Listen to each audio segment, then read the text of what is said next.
श्री शिव पुराण कोटि रुद्र संहिता अध्याय 29 नागेश्वर नामक ज्योतिर्लिंग का प्रादुर्भाव और उसकी महिमा। सूत जी कहते हैं, ब्राह्मणों, अब मैं परमात्मा शिव के नागेश नामक परम उत्तम ज्योतिर्लिंग के आविर्भाव का प्रसंग सुनाऊंगा। दारुका नाम से प्रसिद्ध कोई राक्षसी थी जो पार्वती के वरदान से सदा घमंड में भरी रहती थी। अत्यंत बलवान राक्षस दारुक उसका पति था। उसने बहुत से राक्षसों को साथ लेकर वहां सत्पुरुषों का संहार मचा रखा था। वह लोगों के यज्ञ और धर्म का नाश करता फिरता था। पश्चिम समुद्र के तट पर उसका एक वन था जो संपूर्ण समृद्धियों से भरा रहता था। उस वन का विस्तार अब और सब ओर से 16,000 योजन था। दारुका अपने विलास के लिए वहां जाती थी। वही भूमि, वृक्ष तथा अन्य सब उपकरणों से युक्त वह वन भी चला जाता था। देवी पार्वती ने उस वन की देखरेख का भार दारुक को सौंप दिया था। दारुका अपने पति के साथ इच्छानुसार उसमें विचरण करती थी।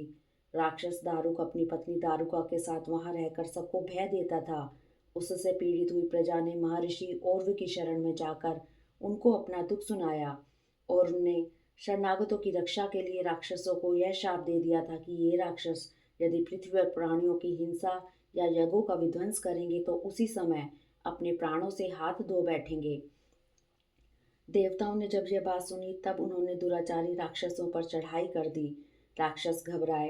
यदि वे लड़ाई में देवताओं को मारते तो मुनि के शाप से स्वयं मर जाते और यदि नहीं मारते तो पराजित होकर भूखों मर जाते हैं। इस अवस्था में राक्षसी दारुका ने कहा कि भवानी के वरदान से मैं इस सारे वन को जहाँ चाहूँ ले जा सकती हूँ। यूं कहकर वह समस्त वन को ज्यों का त्यों ले जाकर समुद्र में जा बसी। राक्षस लोग पृथ्वी पर न रहकर जल में निर्भय रहने लगे और वहां प्राणियों को पीड़ा देने लगे। एक बार बहुत सी नावें उधर आ निकली जो मनुष्यों से भरी थी। राक्षसों ने उसमें बैठे हुए सब लोगों को पकड़ लिया और बेड़ियों में बांधकर कारागार में डाल दिया। वे उन्हें बारंबार धमकियां देने लगे। उसमें सुप्रिय नाम से प्रसिद्ध एक वेश्या था जो उस दल का सरदार था। वह बड़ा सदाचारी, भस्म रुद्राक्षधारी तथा भगवान शिव का परम भक्त था। सुप्रिय शिव की पूजा किए बिना भोजन नहीं करता था। वह स्वयं तो शंकर का पूजन करता ही था। बहुत से अपने साथियों को भी उसने शिव की पूजा सिखा दी थी। फिर सब लोग नमः शिवाय मंत्र का जप और शंकर जी का ध्यान करने लगे। सुप्रिय को भगवान शिव का दर्शन भी होता था। दारुक राक्षस को जब इस बात का पता लगा तब उसने आकर सुप्रिय को धमकाया।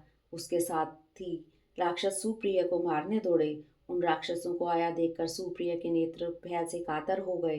वह बड़े प्रेम से शिव का चिंतन और उनके नामों का जप करने लगा। वैश्यपति ने कहा, देवेश्वर शंकर, मेरी रक्षा कीजिए।